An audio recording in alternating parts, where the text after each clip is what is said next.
जितने बच्चे 2025 board exam देने वाले हो तो उनके वीडियो सबसे ज्यादा इंपॉर्टेंट है। मेरे प्यारे बच्चों, आज मैं आप लोगों को विज्ञान का एक वायरल पेपर बताने वाला हूँ। 824 IEM कोड अपने दिमाग में छाप लो और यह पेपर आप लोगों के एग्जाम में 100% बनेगी, इस बात का मैं दावा करता हूँ। और 70 नंबर का यह पूरा के पूरा का पूरा सोल्यूशन करा दूंगा इस वीडियो में। सारे बच्चे इस पेपर को तैयार करके जाओ और पूरा 70 में 70 नंबर लेकर आओ।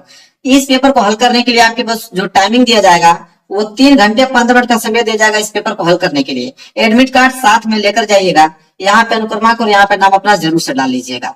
आगे जब पढ़ोगे इस पेपर को नीचे तो यहाँ पे बोला है कि सामान्य निर्देश निर्देश एक बार पढ़ लेते हैं।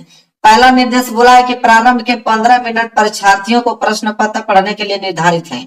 15 मिनट में इस पेपर को आप पढ़ सकते हो और 3 घंटे में इस पेपर को सॉल्व करना पड़ेगा आपको। दूसरा निर्देश बोला है कि प्रश्न पत्र 2 खंडों में खंड अ तथा खंड ब में विभाजित है। यह पेपर 2 खंडों में बना है। एक तो खंड अ में बना है, दूसरा खंड ब में बना है। 2 खंडों में पेपर बना हुआ है। तीसरा है खंड अ तथा खंड ब 3 उपखंड क ख ग में विभाजित है। मतलब उपखंड अ भी और उपखंड ब भी, दोनों उपखंड 3 उपखंडों में बने होंगे, क्योंकि फिजिक्स के, केमिस्ट्री के और बायो के तीनों के प्रश्न आते हैं, इसलिए तीनों के अलग अलग उपखंड दिए जाएंगे। चौथा है कि प्रश्न पत्र के खंड अ में बहुविकल्पीय प्रश्न है, जिसमें सही विकल्प का चुनाव कर OMR शीट पर नीले अथवा काले बॉल पॉइंट पेन से सही विकल्प वाले गोले को पूर्ण रूप से भरें। कह रहा है कि खंड अ में बहुविकल्पीय प्रश्न आएंगे, उनका उत्तर आपको OMR शीट पे देना होगा। नीले पेन से रंगिए या काले पेन से आप उसको रंगना है। पांचवा है खंड अ में बहुविकल्पीय प्रश्न है तो प्रत्येक प्रश्न के लिए 1 अंक निर्धारित है। खंड अ में जो ऑब्जेक्टिव क्वेश्चन आएगा तो एक ऑब्जेक्टिव क्वेश्चन 1 नंबर का रहेगा। अगला है कह रहे खंड ब में क्या रहेगा, तो खंड ब में वर्णनात्मक प्रश्न दिए जाएंगे। कितने वर्णनात्मक प्रश्न आपके लघुत्तरीय दीर्घोत्तरीय पूछे जाएंगे, 4 या 6 नंबर वाले प्रश्न उसमें रहेंगे।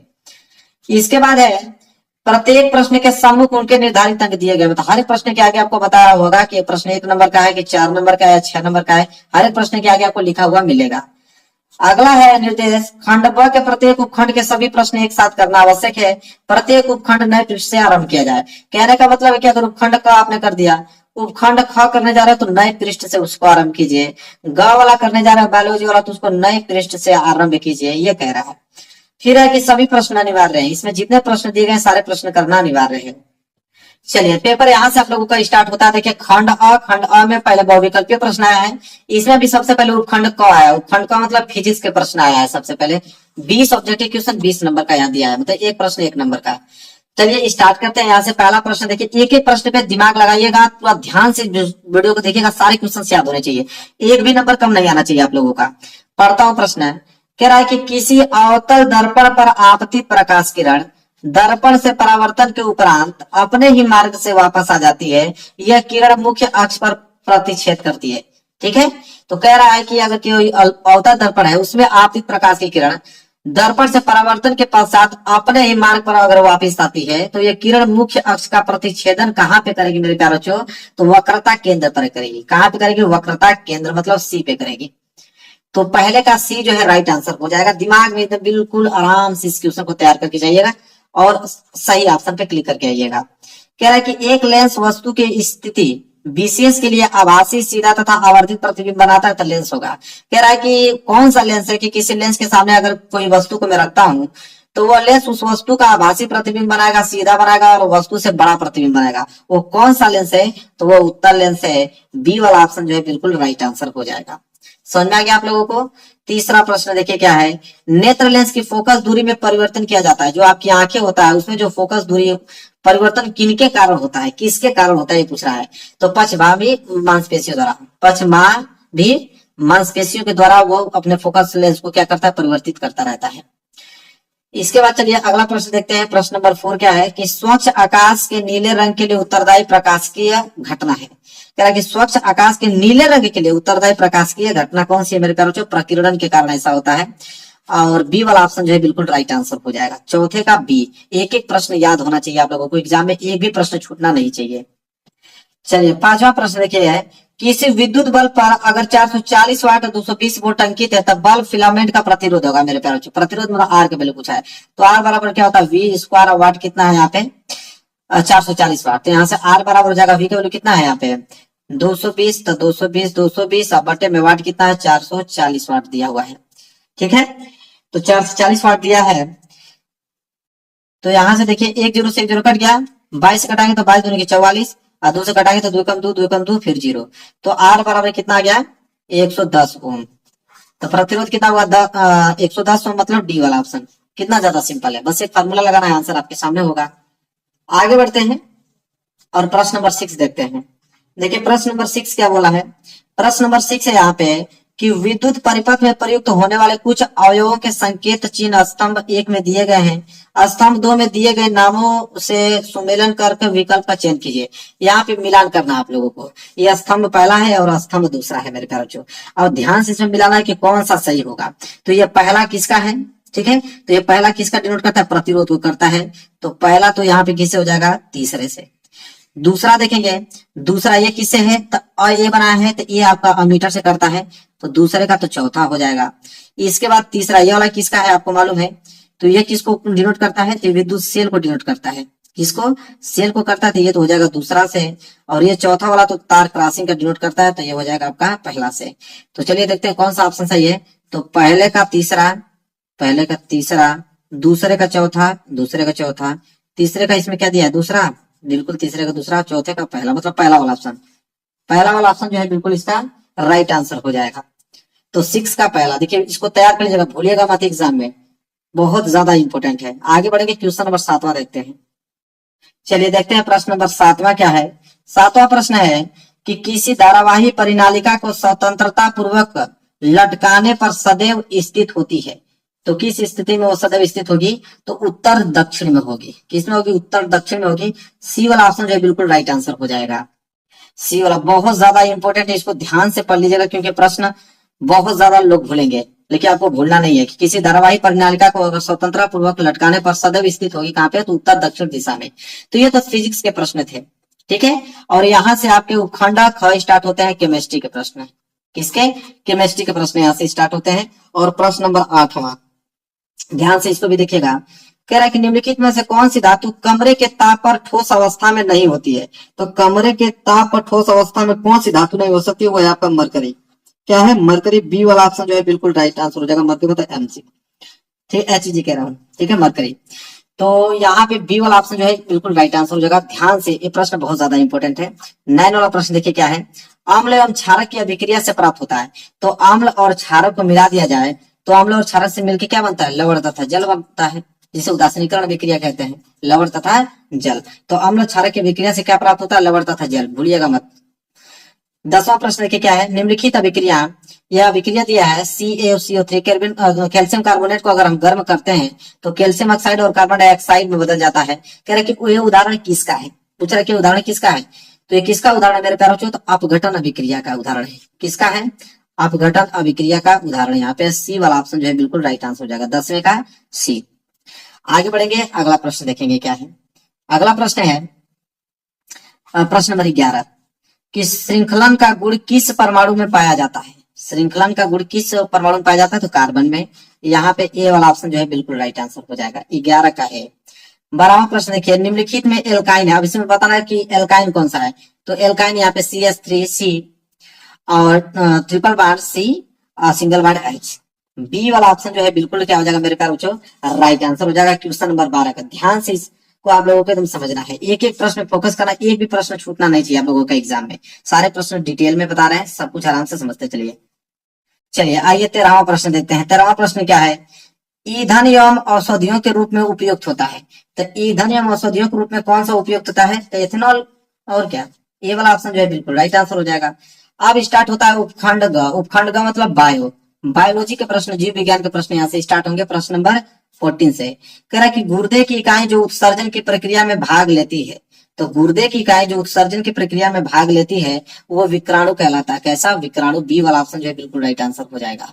वही अगर हम 15वां प्रश्न के बारे में बात करें तो 15वां है कि पौधों में जाइलम किसके लिए उत्तरदायी होता है। तो जाइलम मैंने ट्रिक बताया था, जाइलम मतलब जल का वहन करने में, ज मतलब जल का वहन करने में। और एक प्रश्न पूछता है आपसे फ्लोएम, मैंने इसका भी ट्रिक बताया था। फ्लोएम मतलब एफ, एफ मतलब क्या होता है, फ, तो फ मतलब एफ मतलब फूड, फूड मतलब क्या होता है, भोजन, तो भोजन के वहन में। तो जब भी प्रश्न पूछे कि फ्लोएम तो भोजन के वहन में, जाइलम जल का वहन में, तो बोला कि पौधों में जाइलम किसके लिए उत्तरदायी है, तो जल का वहन करने में, ए वाला। तो 15 का ए जो है बिल्कुल राइट आंसर हो जाएगा। आगे बढ़ेंगे प्रश्न नंबर 16। देखिए क्या है प्रश्न नंबर 16 है, स्वपोषी पोषण के लिए आवश्यक होता है। स्वपोषी पोषण मतलब कि जो अपना भोजन स्वयं बनाते हैं, जैसे वृक्ष, वृक्ष जो अपना भोजन स्वयं बनाता है, तो उसके लिए क्या क्या उसको आवश्यकता है। तो कार्बन डाइऑक्साइड तथा गैस और जल। तो देखो कार्बन डाइऑक्साइड तथा जल उसको तो चाहिए भाई। क्लोरोफिल की उपस्थिति में बनाया गया सूर्य के प्रकाश तो उसको चाहिए। मतलब उपयुक्त सभी, मतलब डी वाला ऑप्शन जो है बिल्कुल राइट आंसर हो जाएगा। कौन सा उपयुक्त सभी जो है इस प्रश्न का राइट आंसर हो जाएगा। आगे हम बात करें प्रश्न नंबर 17 की, ऑक्सीजन की उपस्थिति में पाइरूवेट का ऑक्सीकरण कोशिका के किस भाग में होता है। तो वो होता है माइटोकॉन्ड्रिया में। इतना ज्यादा सिंपल ये प्रश्न दे रखा है, बहुत ज्यादा इंपोर्टेंट भी है। ये ऑक्सीजन की उपस्थिति में पाइरूवेट का ऑक्सीकरण कोशिका के किस भाग में होता है, तो माइटोकॉन्ड्रिया में। ध्यान से आगे बढ़ेंगे, प्रश्न नंबर 18 देखेंगे। प्रश्न नंबर 18 देखिए क्या है, मेंडल ने अपना प्रयोग किया था। तो मेंडल ने अपना प्रयोग किया था वंशागत गुणों के अध्ययन के लिए। बिल्कुल सही बात है, किसके लिए, वंशागत गुणों के अध्ययन के लिए किया था।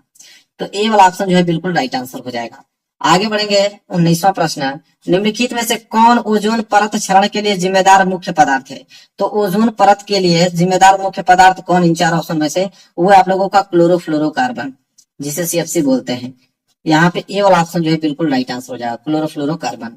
20वां प्रश्न देखेंगे, निम्न में से कौन सा आहार श्रृंखला का निर्माण करते हैं। इसमें से कौन आहार श्रृंखला का निर्माण करता है, आपको मालूम है, या बी वाला। क्यों, यहाँ पे घास है, घास को कौन खाता है, बकरी, बकरी को कौन खाता है, मनुष्य खाता है। तो बी वाला ऑप्शन जो है बिल्कुल राइट आंसर हो जाएगा। आगे बढ़ते हैं, 20 नंबर का ऑब्जेक्टिव क्वेश्चन पूरा का पूरा करा दिया। यहाँ से वर्णनात्मक प्रश्न खंड पर सबसे ज्यादा इंपोर्टेंट तो यह है खंड पर 50 नंबर वाला। इसमें सबसे पहले उपखंड क्या है, एक एक प्रश्न आपको तैयार करना होगा। अगर छोड़ोगे तो एग्जाम में पछता क्या होगा, इतना बता दे रहा हूँ। तो आगे से बता दे रहा हूँ, इस प्रश्न को तैयार करके ही जाना बता देता हूँ। 21वां प्रश्न है, 21वां में 2 प्रश्न है, तो 2-2 मार्क्स के, ये भी 2 नंबर का है, ये भी 2 नंबर का है, 4 नंबर मिलेगा अगर इसको हल करोगे। प्रकाश का अपवर्तन की घटना को समझाइए। तो प्रकाश का अपवर्तन आपको मालूम होगा, ये बहुत ज्यादा इंपॉर्टेंट, इसको तैयार होना ही चाहिए, तभी तो प्रकाश का अपवर्तन लिखोगे। और दूसरा है कि नेत्र के दीर्घ दृष्टि दोष तथा इसके संशोधन पर संक्षिप्त टिप्पणी लिखे। कि नेत्र के दीर्घ दृष्टि दोष किसे कहते हैं, उसको संशोधन कैसे किया जाएगा। दोनों प्रश्न का उत्तर आपको लिख के आना है, 2-2 नंबर के हिसाब से 4 नंबर दिया जाएगा। भूलिएगा मत, पूरा याद हो जाना चाहिए। 22वां में 2 भी प्रश्न दिया है। 22वां में भी 2 प्रश्न है। पहला है, उत्तल दर्पण की फोकस दूरी के लिए सूत्र लिखे। उत्तल दर्पण के कोई 2 उपयोग भी लिखना है, ये बहुत ज्यादा इंपॉर्टेंट प्रश्न है, 2 नंबर यहाँ से दिया जाएगा। और दूसरा है कि 2 सेंटीमीटर लंबी वस्तु अगर 20 सेंटीमीटर फोकस दूरी के उत्तल लेंस के सम्मुख मुख्य अक्ष के लंबवत रखी है, तो लेंस की वस्तु की दूरी 30 सेंटीमीटर तक प्रतिबिंब की स्थिति तथा प्रकृति ज्ञात कीजिए। मतलब v का वैल्यू और यहाँ से m का वैल्यू पूछा है। आपको यहाँ पे वस्तु की लंबाई दे रखा है, f फोकस दूरी दे रखा है, यहाँ से आपकी u का वैल्यू दे रखा है। बस आपको यहाँ पे लगाना है लेंस है, तो यहाँ पे लेंस सूत्र आपको लगाना पड़ेगा और यहाँ पे आंसर आपके सामने होगा। लेंस सूत्र क्या कहता है कि 1/f बराबर 1/v माइनस 1/u, ये होता है लेंस सूत्र। बस इसको आप लोगों को लगाना है, आंसर आपके सामने होगा। 4 नंबर यहाँ से आपको दे दिए जाएंगे। मतलब ये प्रश्न 2 नंबर का, ये भी प्रश्न 2-2 नंबर के हिसाब से मिलेंगे आपको। 23वां प्रश्न, इसमें भी 2 प्रश्न है। पहला है, किसी चुंबकीय क्षेत्र में धारावाही चालक पर लगने वाले बल किन किन कारकों पर निर्भर करता है। मेरे प्यारों, 2 नंबर यहाँ से दिए जाएंगे कि किसी चुंबकीय क्षेत्र में धारावाही चालक पर लगने वाला बल किन किन कारकों पर निर्भर करता है। ये तो पहला प्रश्न रहा। इसके बाद दूसरा प्रश्न है 2 नंबर वाला कि चुंबक तथा धारावाही परिनालिकों में अंतर स्पष्ट कीजिए। कि चुंबक तथा धारावाही परिनालिका में अंतर बताइए। तो 4 नंबर दिए जाएंगे, उसको करोगे इसको करोगे तो 2 नंबर इसमें दिए जाएंगे, 2 नंबर उस पे दिए जाएंगे। प्रश्न नंबर 24, इसमें भी 2 प्रश्न है मेरे प्यारे बच्चों। पहला है कि धारावाही चालक से संबंध चुंबकीय क्षेत्र की दिशा ज्ञात करने के लिए दक्षिण हस्त अंगूठ नियम लिखिए। सीधे धारावाही चालक द्वारा उत्पन्न चुंबकीय क्षेत्र की रेखाओं को क्या करना, आपको दर्शाना है। वही दूसरा प्रश्न है कि दिए गए परिपथ में ए एवं बी के बीच तुल्य प्रतिरोध तथा 52 प्रतिरोध 52, ये 52 नहीं है, ये 5 ओम है। ठीक है, 52 कहां से आ जाएगा, 5 ओम उसको कीजिए। दिए गए परिपथ में ए और बी के बीच तुल्य प्रतिरोध तथा 5 ओम प्रतिरोधों के सिरों के बीच विभवांतर की गणना करना है। ये चित्र आप देखिए, तो ये चित्र फिगर आप समझिए 6 वाट का यहाँ पे लगा है और यहाँ पे 2 प्रतिरोध है जो कि समांतर क्रम में जुड़े हैं, एक श्रेणी क्रम में जुड़ा हुआ है और ये भी समांतर क्रम में। तो पहले इनको हल कर दीजिएगा, फिर दोनों को श्रेणी क्रम में हल कर दीजिएगा, फिर इसको हल कर दीजिएगा, फिर इन दोनों को श्रेणी क्रम में हल कर दीजिएगा, निकल जाएगा। अगर ये प्रश्न नहीं करना चाहते हो तो अथवा करके प्रश्न और दिया है कि विद्युत परिपथ में फ्यूजों का क्या महत्व है। किसी मकान में कुल अधिभार अगर 2200 वाट है और विद्युत आपूर्ति अगर हम 220 वोल्ट पर की जाती है, तो मकान में प्रयुक्त फ्यूज का अनुपातांक क्या होना चाहिए और विद्युत ऊर्जा का व्यवहारिक मात्रक भी यहाँ पे लिखना है। देखो मेरे प्यारे बच्चों, इस दोनों में से कोई एक ही प्रश्न आपको करना है। तो जो आपको अच्छा लगे वो प्रश्न आप लोग कर लीजिएगा। और दोनों प्रश्न अगर मैं बताऊं, दोनों प्रश्न बहुत ज्यादा इंपॉर्टेंट है, और दोनों प्रश्न में से कोई एक प्रश्न करोगे तो 6 नंबर मिलेगा, क्योंकि ये दीर्घ उत्तरीय प्रश्न है। आगे बात कर लेते हैं। अगला प्रश्न देखिए क्या है, घरेलू विद्युत परिपथ में प्रयुक्त तारों के नाम और आवरण तारों के रंग लिखिए। 6 नंबर के लिए मेरे प्यारों ये प्रश्न है। कितने नंबर के लिए? 6 नंबर के लिए। बहुत ही ज्यादा इंपॉर्टेंट ये प्रश्न आप लोगों को बता रहा हूँ। चलिए अब स्टार्ट होगा यहाँ से उपखंड ख। उपखंड ख मतलब यहाँ से केमिस्ट्री के प्रश्न है। केमिस्ट्री प्रश्न 25वां से। 25वां में भी पहला ए वाला दिया है, निम्नलिखित यौगिकों के आईपीएससी नाम लिखिए। तो आईपीएससी नाम लिखना है, चलिए देखते हैं किनका लिखना है। तो देखिए ए वाला यहाँ पे दिया है और बी वाला यहाँ पे नोट कर लेना, आईपीएससी नामकरण इसका करना है। फिर इसमें भी बी दिया है और बी में यहाँ पे भी 2 प्रश्न दिया है। पहला लिखोगे तो 2 नंबर आपको मिलेगा, और ये वाला प्रश्न करोगे तो इस पे 2 नंबर मिलेगा। क्या है? संयोजन अभिक्रिया का एक उदाहरण लिखिए, केवल समीकरण आपको लिखना है। और दूसरा कि संतुलित समीकरण लिखना है इसका, कि अगर बेरियम क्लोराइड में अगर एल्युमिनियम सल्फेट मिलाता हूं तो बेरियम सल्फेट और एल्युमिनियम क्लोराइड बनाता है, तो सिर्फ संतुलित समीकरण इसका लिखना है। तो 2 नंबर इसको, 2 नंबर इसमें दिए जाएंगे आपको। प्रश्न नंबर 26 में, ये प्रश्न नंबर 26 में ए वाला है कि निम्नलिखित तत्वों को इलेक्ट्रॉनिक विन्यास लिखना है। सोडियम का लिखिए और क्लोरीन का लिखिए। ठीक है, सोडियम का लिखिए, क्लोरीन के लिखेंगे। सोडियम का लिखोगे तो 1 नंबर मिलेगा, क्लोरीन का लिखोगे तो 1 नंबर मिलेगा। फिर वही अगर हम दूसरा बी वाला प्रश्न करेंगे, निम्नलिखित समीकरणों को संतुलित कीजिए। संतुलित आप लोगों को करना है, यहाँ पे क्या करना है, इसको संतुलित करना है। 2 नंबर मिलेंगे इसमें, 2 नंबर इसमें, 2 नंबर इसमें, 1 नंबर नहीं 2 नंबर। इसको संतुलित करोगे, यहाँ पे पहला वाला है लोहा है और जल को मिलाओगे तो फेरस ऑक्साइड और H2 हाइड्रोजन गैस बनेगा। तो ये पहला है। दूसरा प्रश्न अगर इसको संतुलित कर देते हो यहाँ पे तो 2 नंबर, 2 नंबर इसमें, 2 नंबर इसमें आपको दिए जाएंगे। आगे अगर बात करें प्रश्न नंबर 27, निम्नलिखित पर संक्षिप्त टिप्पणी लिखिए। 6 नंबर के लिए प्रश्न है। अम्लीय वर्षा किसे कहते हैं? 2 नंबर मिलेगा। तन्यता या आघातवर्धिता किसे कहते हैं? 2 नंबर। या मिसेल किसे कहते हैं? 2 नंबर। तीनों को अगर लिखोगे तो 6 नंबर दिए जाएंगे। नहीं लिखना चाहते हो तो कोई बात नहीं, अथवा करके प्रश्न दिया है कि संक्षारण से आप क्या समझते हैं, इससे सुरक्षा के 2 उपाय लिखे। तो संरक्षण से क्या समझते हैं और इसके सुरक्षा के लिए 2 उपाय आप लोगों को लिखना है। तो यह आप लोगों का ये वाला कर लीजिएगा। इसमें कितने नंबर मिलेंगे आपको? तो इसमें मिलेंगे 3 नंबर। कितने मिलेंगे? 3 नंबर। एक प्रश्न और दिया है बी वाला करके। देखिए बी वाला प्रश्न है कि उष्माक्षेपी तथा उष्माशोषी अभिक्रिया से आप क्या समझते हैं, उदाहरण से समझिए, समझाइए। तो 3 नंबर इसमें मिलेंगे। तो 6 नंबर टोटल वहां से आप लोगों का क्या हो जाएगा, क्लियर हो जाएगा।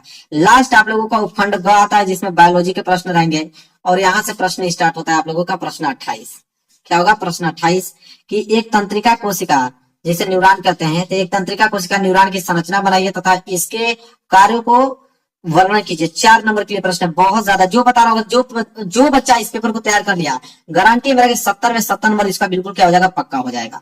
इसके बाद 29वां प्रश्न है, एक निम्नलिखित पर संक्षिप्त टिप्पणी लिखिए। 4 नंबर के लिए प्रश्न है, जिसमें से पहला बताना पड़ेगा कि थायरॉक्सिन हार्मोन्स के कार्य लिखे। 2 नंबर इसमें दिया जाएगा। और मुकुलन किसे कहते हैं? 2 नंबर इसमें दिया जाएगा। दोनों प्रश्नों को लिख देते हो तो 2 नंबर के हिसाब से 4 नंबर आपको दे दिए जाएंगे।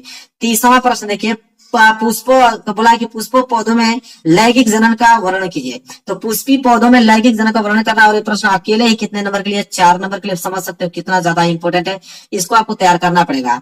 फिर आगे अगर बात करेंगे 31 प्रश्न कि मनुष्यों में ऑक्सीजन तथा कार्बन डाइऑक्साइड का परिवहन कैसे होता है। बहुत ज्यादा 6 नंबर के लिए प्रश्न है कि मनुष्यों में ऑक्सीजन तथा कार्बन डाइऑक्साइड का परिवहन कैसे किया जाता है। तो दीर्घ उत्तरीय प्रश्न अगर नहीं करना चाहते तो कोई बात नहीं, अथवा करके एक प्रश्न और दिया है आपको कि मनुष्य के हृदय की संरचना है उपयुक्त चित्र की सहायता से वर्णन की। मैंने कहा था कि मनुष्य का हृदय जरूर बनाने के लिए जगह, देखिए वही चीज बात दे दिया यहाँ पे। और 6 नंबर के लिए प्रश्न है। तो मेरे प्यारे बच्चों, या आप लोगों को पेपर तैयार कर ले तो मेरी गारंटी कि 70 में 70 नंबर बिल्कुल आप लोगों का पक्का है। 100% गारंटी मिलेता हूँ इस बात की। बस जितना प्रश्न है सारे प्रश्न तैयार कर लो। वीडियो को लाइक कर देना, चैनल पर नया हो तो चैनल को जरूर सब्सक्राइब कर लेना। मिलेंगे एक प्यारे से नेक्स्ट वीडियो में, तब तक के लिए धन्यवाद।